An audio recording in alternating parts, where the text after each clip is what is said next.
கிறிஸ்துவில் பிரியமானவர்களே, இந்த நாளுக்கென்று தேவன் நமக்கருளி இருக்கிற ஜீவ வார்த்தை சங்கீதங்களின் புஸ்தகம் 23வது சங்கீதம் 5வது வசனம்.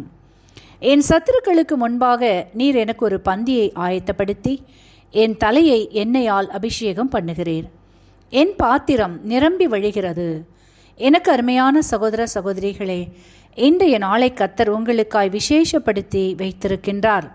எவைகளெல்லாம் உங்களுக்கு எதிராய் தீமை விளைவிக்கும்படி புறப்பட்டு வந்ததோ அவைகளை இன்றைக்கு முறியடித்து உங்கள் தலைகளை நிமிர பண்ணுகிற ஒரு நாளாய் ஆசிர்வதித்து இருக்கின்றார். இன்றைக்கும் அநேகருடைய வாழ்க்கையில் ஏதோ ஒரு சூழ்நிலைகள், போராட்டங்கள் துரத்தி கொண்டுதான் இருக்கின்றது. அவைகளின் மத்தியில் ஒரு நம்பிக்கை உண்டு. அந்த நம்பிக்கை இயேசு கிறிஸ்து. அவரை முன்னிறுத்தி சூழ்நிலைகள் துரத்தினாலும் சோர்ந்து போகாமல் ஓடக்கூடிய பலனை பெற்று ஓடிக்கொண்டுதான் இருக்கின்றோம். ஆனால் ஒரு சிலரோ எலியாவை போல் சோர்ந்து போய் போதும் கர்த்தாவே என்று தொடர்ந்து ஓட முடியாமல் நின்று விடுகிறவர்களும் உண்டு. அப்படிப்பட்டவர்களை கர்த்தர் தம்முடைய பலத்தினால் எழுந்து ஓட பண்ணும்படி விரும்புகின்றார். சத்துருக்களுக்கு முன்பாக பந்தியை ஆயத்தப்படுத்துகின்றார். தலையை நிமிர பண்ணுகின்றார். நிரம்பி வழியும் பாத்திரமாய், விசேஷித்த பாத்திரமாய் மாற்றி ஆசிர்வதிக்கின்றார். ஆகவே வார்த்தையை விசுவாசியுங்கள், ஆசிர்வதிக்கப்படுவீர்கள். இன்றைக்கும் கர்த்தர் உங்களுக்காய் எப்படிப்பட்ட பந்தியை ஆயத்தப்படுத்தி வைத்திருக்கிறார் என்பதை குறித்து தியானிப்போம். பார்க்கலாம். நினைத்தருளின பந்தி. 1 சாமுவேலின் புஸ்தகம் 16வது அதிகாரத்தை நாம் வாசிக்கையில், அங்கே சாமுவேல் தீர்க்கதரிசியிடம் கர்த்தர், ஈசாயின் குமாரர்களில் ஒருவனை நான் இஸ்ரவேலருக்கு ராஜாவாக தெரிந்து கொண்டேன்.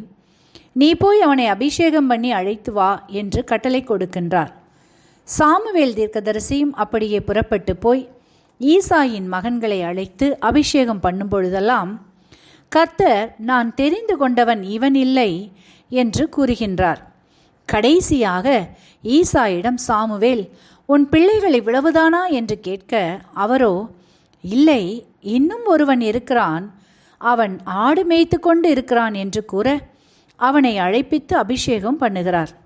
கர்த்தரும் சாமுவேலிடம், இவன்தான் நான் ராஜாவாக ஏற்படுத்தியவன் என்று கூறுகிறார். எல்லாராலும் மறக்கப்பட்டவனாய், முக்கியமான ஒருவனாய் கருதப்படாமல் தள்ளப்பட்டவனாய் காணப்படுகின்றான்.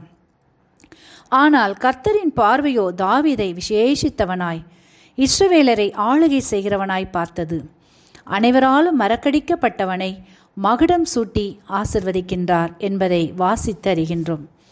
இன்றைக்கும் உங்களின் சூழ்நிலைகள் கூட எல்லாராலும் மறக்கப்பட்டவர்களாய், ஒடுக்கப்பட்டவர்களாய், ஒதுக்கப்பட்டவர்களாய், ஒன்றுக்கும் உதவாதவர்கள் என்று தள்ளப்பட்டவர்களாய் காணப்படுவீர்களானால், இன்றைக்கு கர்த்தர் உங்களை நினைவு கூறுகின்றார், உங்களை உயர்த்துகின்றார், விசேஷப்படுத்துகின்றார், கனப்படுத்தி உங்கள் தலையை உயர்த்தி ஆசிர்வதிக்கின்றார்.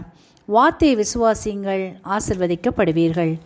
இன்றைக்கும் இந்த வார்த்தைகளை கேட்டுக்கொண்டிருக்கிற உங்களில் யாரேனும் உங்களின் பாவங்களுக்காக கல்வாரி சிலுவையில் மரித்து உயிர்த்தெழுந்த இயேசுவை அறியாமலும் விசுவாசியாமலும் இருப்பீர்களானால், இன்றைக்கு உங்களை ஒப்புக்கொடுங்கள், விசுவாசியுங்கள். இயேசு உங்களின் சூழ்நிலைகளையும் மாற்றி விடுவித்து வாழ வைப்பார், ஆசீர்வதிப்பார். இந்த வார்த்தைகள் மூலமாக கர்த்தர் இன்று உங்களை ஆசீர்வதிப்பாராக. ஆமேன்.